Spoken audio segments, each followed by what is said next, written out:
এখনো বিভিন্ন ধরনের ষড়যন্ত্র বিএনপিকে নিয়ে আমাদের নিজেদের নেতা নেত্রীর বিরুদ্ধে অপপ্রচার না করে সেই সমস্ত ষড়যন্ত্রের উপযুক্ত জবাব দিবেন।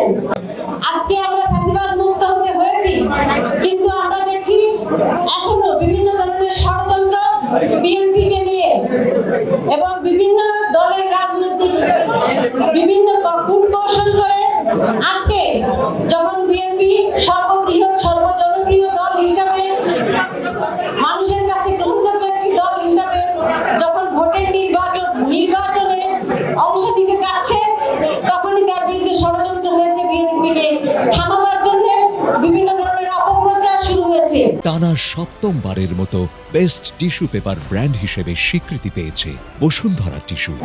আমি শুধু বলতে চাই, এতদিন যারা লড়াই করেছেন, আমাদের নেতা নেত্রীরা যারা সামাজিক যোগাযোগ মাধ্যমে সক্রিয় আছেন, তারা আমাদের নিজেদের নেতা নেত্রীর বিরুদ্ধে অপপ্রচার না করে সেই সমস্ত ষড়যন্ত্রের উপযুক্ত জবাব দিবেন।